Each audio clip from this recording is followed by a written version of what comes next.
अप्रैल के महीनों से ही गर्मियों की शुरुआत हो चुकी है। इसी बीच लोगों के द्वारा एसी, कूलर लगाए जा रहे हैं। लेकिन सबसे बड़ी समस्या आती है कि भाई बिजली का बिल कैसे भरेंगे, इतना महंगा बिल, अरे भैया कैसे भरेंगे। तो आज हम आपको बताएंगे कि आप बिजली के बिल को कैसे सीमित कर सकते हैं।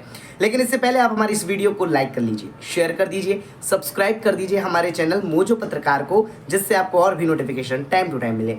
नमस्कार, स्वागत है आपका मोजो पत्रकार में। मैं हूं आपके साथ उद्देश्य मंगल।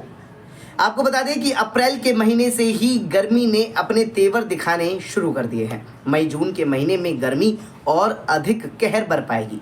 गर्मी आते ही घरों में कूलर और एसी चलना भी शुरू हो चुके हैं। जब भीषण गर्मी से राहत पाने की बात आती है तो सबसे पहले एयर कंडीशनर का ही ख्याल आता है, जिसे हम आमतौर पर एसी बोलते हैं। गर्मी के मौसम में एसी की ठंडी हवा हमें आराम तो देती है, लेकिन इसके चलने से बिजली का बिल बढ़ने की टेंशन भी हमें होने लगती है। अक्सर देखा गया है कि गर्मी के दिनों में एसी चलने की वजह से या कूलर चलने की वजह से बिजली का बिल सामान्य दिनों की तुलना में कई गुना अधिक बढ़ जाता है। बिजली बिल बढ़ने की टेंशन की वजह से कई लोग बहुत ज़रूरत होने पर या सिर्फ रात में सोने के समय ही एसी का इस्तेमाल करते हैं। चलिए आपको बताते हैं कि आखिर कैसे बिजली के बिल को कम कर सकते हैं। बता दें कि कई बार गलत तरीके से एसी चलाने की वजह से भी बिजली का बिल बढ़ने लगता है। आप अगर कुछ बातों का ध्यान रखें तो एसी के बिल को काफ़ी हद तक कम कर सकते हैं। कई बार लोग एसी को सबसे कम तापमान पर चलाते हैं। लोगों को लगता है कि कम तापमान पर सेट करने से बिजली कम खपत होगी, यानी कम बिजली का बिल आएगा, लेकिन ऐसा नहीं है।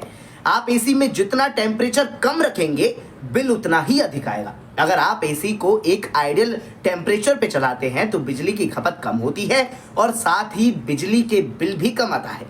बिजली बिल कम करने के लिए आपको एसी का टेम्परेचर 22 डिग्री से 24 डिग्री के बीच ही रखना चाहिए, यानी उसके बीच ही सेट करके रखना चाहिए। किसी भी एसी का फिल्टर उसका अहम भाग होता है। यही बड़ा पार्ट है जिससे हवा का वेंटिलेशन होता है। कई बार लोग 6-6 महीने तक या पूरे साल तक फिल्टर को साफ नहीं करते। इस तरह की गलती भी एसी के बिल को काफ़ी तेज़ी से बढ़ाती है। एसी के फिल्टर पर गंदगी जमा होने से ठीक से वेंटिलेशन नहीं होता और कंप्रेसर पर बहुत अधिक प्रेशर पड़ता है, जिससे बिल बढ़ने लगता है। अगर आप एसी के बिल को कम रखना चाहते हैं तो आपको 2-3 महीने में फिल्टर को साफ करते रहना चाहिए। तो ये कुछ ऐसी बातें हैं जिससे आप एसी से होने वाले बिजली के बिल की बढ़ोतरी में कटौती कर सकते हैं। जानकारी अच्छी लगी हो तो लाइक कीजिए, शेयर कीजिए, बने रहिए मोजो पत्रकार के साथ। नमस्कार।